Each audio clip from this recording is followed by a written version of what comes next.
আপনার কাছে যখন কেউ টাকা ধার যাবে, সে দুনিয়ার কষ্টের কথা আপনাকে শোনাবে।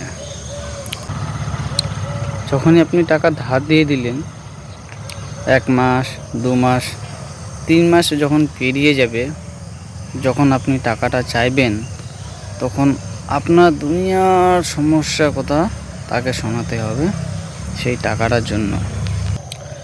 যিনি প্রথমত টাকাটা ধার নিয়েছেন, সে প্রথম আপনার কাছে হাত পেতেছিল।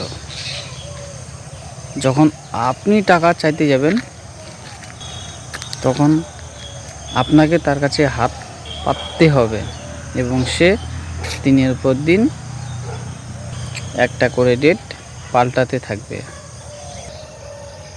আর টাকাটা যদি দিয়েও দেয়, মানে এমন ভাব করবে যে আপনাকে কতটা না উপকার করেছে সেই ধারের টাকাটা দিয়ে।